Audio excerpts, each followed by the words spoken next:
आप देख रहे हैं डार्क फाइल्स। तो चलिए बढ़ते हैं आज की इस कहानी की ओर। मैंने ये सुना हुआ था कि अनजान रास्तों पर रात के समय किसी को लिफ्ट नहीं देना चाहिए। हो सकता है ऐसा करने से कोई मुसीबत गले पड़ जाए, मगर मुझे ये पता नहीं था कि कभी कदार इसका उल्टा भी हो जाता है। शाम का समय था। मेरे एक दोस्त ऋषभ की पार्टी में हम सारे दोस्त गए हुए थे। दरअसल उसने नया फ्लैट खरीदा था, उसी की खुशी में पार्टी रखी थी उसने। सारे दोस्तों से इतने दिनों के बाद मिलकर काफी अच्छा लग रहा था। पार्टी में खाना पीना होते होते काफी रात हो गई और जब बारी निकलने की आई तो समय हो रहा था रात के 11:15 बजे का, जिस पर ऋषभ ने मुझे रोकते हुए कहा, भाई इतनी रात में कहाँ जाएगा, कल चले जाना, यहीं पर रुक जा। इस पर मैंने कहा, अरे नहीं यार, कल जरा पापा को सुबह हॉस्पिटल ले जाना है आई चेकअप के लिए। और इतना बोलकर मैं वहां से निकल गया।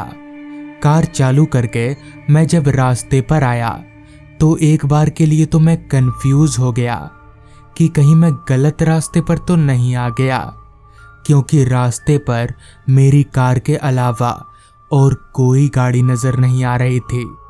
हालांकि ये इलाका थोड़ा ऑफ एरिया जरूर था, मगर रात होते ही इतना सुनसान हो जाएगा पता नहीं था।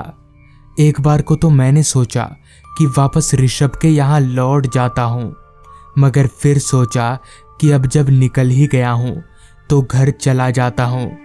रात हर पल गहराती जा रही थी और मैं काफी तेजी से गाड़ी को रास्ते पर बढ़ाए जा रहा था। चूंकि मौसम ठंड का था, इसलिए रास्ते पर हल्का हल्का सा कोहरा भी देखने को मिल रहा था, जो गाड़ी चलाने में मुझे जरा भी दिक्कत नहीं दे रहा था। ड्राइव करते करते अब मेरी कार एक ऐसे रास्ते पर पहुंच चुकी थी जिसके अगल बगल सिर्फ जंगल ही जंगल था। इससे पहले वाले रास्ते पर तो एक आध घर भी नजर आ रहे थे, मगर यहाँ इस वाले रास्ते पर एक भी घर नजर नहीं आ रहा था और ना ही कोई आदमी नजर आ रहा था। ऐसा रास्ता मैंने बस फिल्मों में ही देखा था। रास्ते पर कोई स्ट्रीट लाइट भी नहीं थी, बस मेरी कार की हेडलाइट ही थी जिसके सहारे मैं आगे बढ़ पा रहा था। अभी मैं कार चला ही रहा था कि तभी ठीक सामने रास्ते के एक किनारे पर हेडलाइट की रोशनी में मुझे कोई खड़ा नजर आया। हालांकि दूर से उतना स्पष्ट नहीं था, मगर जब मेरी कार उस आदमी के नजदीक गई तो मुझे उसका पूरा हुलिया नजर आया। उसकी उम्र अंदाजन 40-42 साल की रही होगी। पतला सा शरीर और सफेद रंग की कमीज। वो आदमी हाथ दिखाकर मुझे गाड़ी रोकने का इशारा कर रहा था। पहले तो मैंने सोचा कि गाड़ी नहीं रोकूंगा, हो सकता है लूटपाट के फेरे में फंस जाऊं, मगर उस आदमी का हुलिया देखकर ऐसा लग नहीं रहा था कि ये कोई गलत आदमी होगा, जिस वजह से मैंने गाड़ी को ठीक उस आदमी के पास रोका। कार रुकते ही वो आदमी चलकर मेरी खिड़की के पास आया और बोला, भाई साहब जरा आगे तक छोड़ दीजिएगा।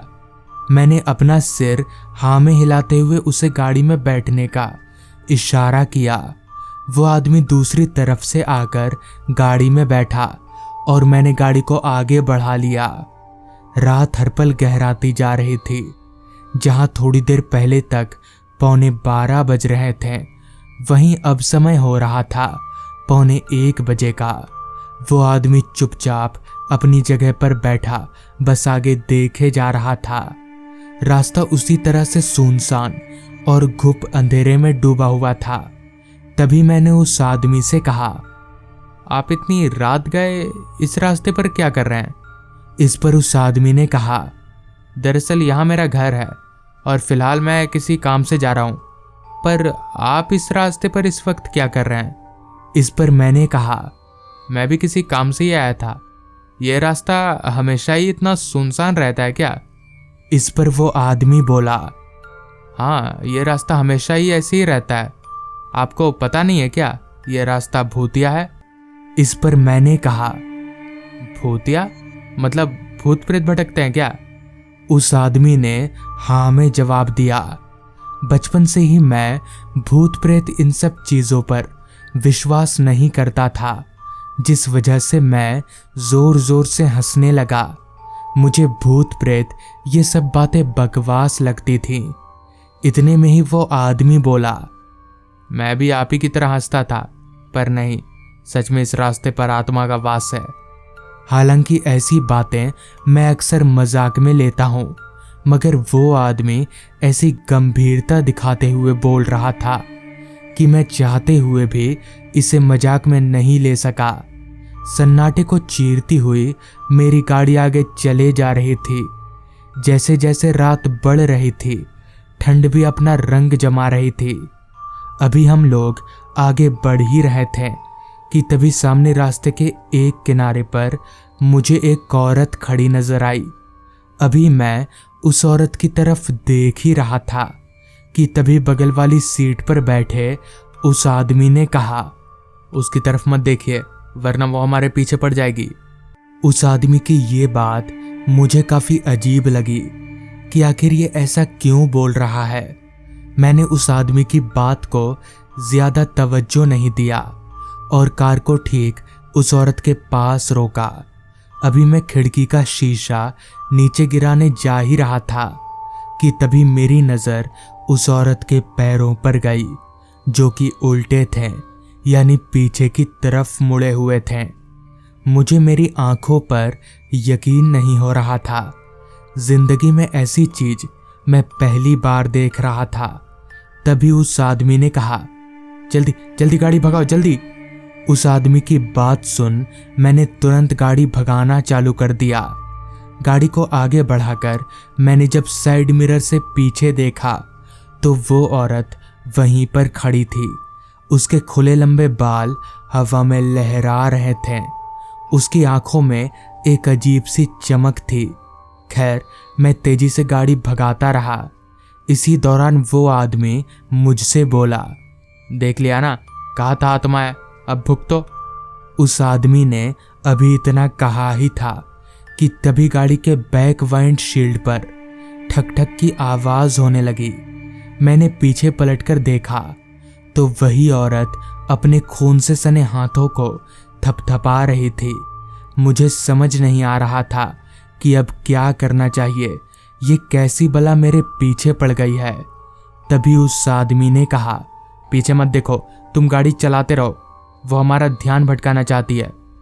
उस आदमी के कहे मुताबिक मैं गाड़ी चलाने पर ध्यान देने लगा। कार की रफ्तार 100 किलोमीटर के आसपास की रही होगी। मुझे समझ नहीं आ रहा था कि आखिर कोई इंसान इतनी तेजी से कैसे दौड़ सकता है। अभी मैं गाड़ी भगा ही रहा था कि तभी अचानक कार के छत के ऊपर धड़ाम धड़ाम की आवाज आने लगी। इसका मतलब वो औरत कार के छत पर आ चुकी थी। कहीं ना कहीं मुझे अब ये आभास होने लगा था कि मेरी मौत नजदीक आ चुकी है और शायद मैं कल सुबह का सूरज नहीं देख पाऊंगा। मगर तभी वो आदमी जोर जोर से कुछ बड़बड़ाने लगा। वो क्या बोल रहा था मुझे कुछ भी समझ में नहीं आ रहा था, मगर हाँ, जैसे जैसे वो बोलता गया छत पर से वो धड़ाम धड़ाम की आवाजें बंद हो गई और जैसी ही थोड़ी देर में हमारी कार उस रास्ते से बाहर निकली कि वो आदमी गाड़ी रोकने के लिए बोला, जिसके बाद वो अपने रास्ते और मैं अपने रास्ते। तो इस तरह से उस रात मेरी जान बच गई। मगर वो सब था क्या, ये आज तक सही से पता नहीं चल पाया। तो दोस्तों, ये थी आज की कहानी।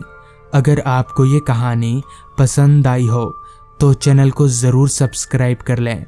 तो मैं आपका दोस्त आर्यन जल्द ही मिलूंगा आपसे ऐसी ही एक कहानी के साथ।